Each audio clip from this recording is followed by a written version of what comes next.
انا انزلناہ فی لیلۃ القدر، یہ دیکھیے ربط بڑا عمدہ چلا آ رہا ہے، پہلی وحی کے فوراً بعد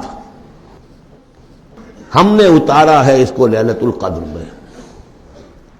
وما ادراک ما لیلۃ القدر، کیا تم جانتے ہو کیا ہے لیلۃ القدر؟ لیلۃ القدر خیر من الف شہر، وہ لیلۃ القدر 100 مہینوں سے بہتر ہے۔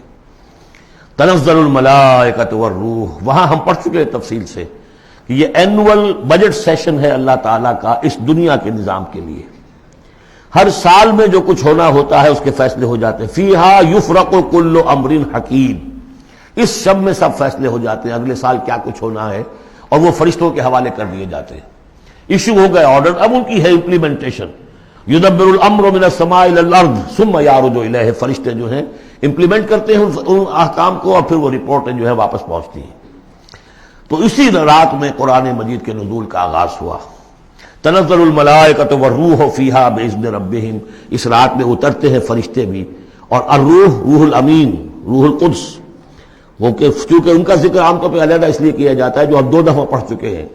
علمہ شدید القویٰ ذو مرۃ فاستویٰ، تو ان کی خاص شان ہے فرشتوں میں، یہ مطاع ہیں، مطاع ثم امین، ان کے سردار کی حیثیت رکھتے ہیں۔ تو تنزل الملائکۃ والروح فیہا باذن ربہم، اپنے رب کے حکم سے، من کل امر، ہر امر، جو سارے فیصلے ہو چکے ہوتے ہیں آئندہ سال کے، ان کے بارے میں جو ہے ان کو احکام دے دیے گئے ہوتے ہیں۔ فیہا یفرق کل امر حکیم، یہ ہم وہاں پڑھ چکے ہیں۔ سلام، اور یہ رات جو ہے اللہ تعالیٰ نے پھر اس کی برکات ایسی رکھی ہیں کہ اگر اس میں کوئی شخص جو ہے اللہ کا خاص طور پر عبادت گزار بندہ جو ہے اس سے دعا کرے تو اللہ تعالیٰ اس دعا کو قبول کرتا ہے۔ عبادت کا جو اجر و ثواب ہے وہ اس ایک شب کا وہ 1000 مہینوں کے اجر و ثواب سے بڑھ جائے گا۔ ہی حتی مطلع الفجر، یہ فجر کے طلوع ہونے تک یہ رات ہے۔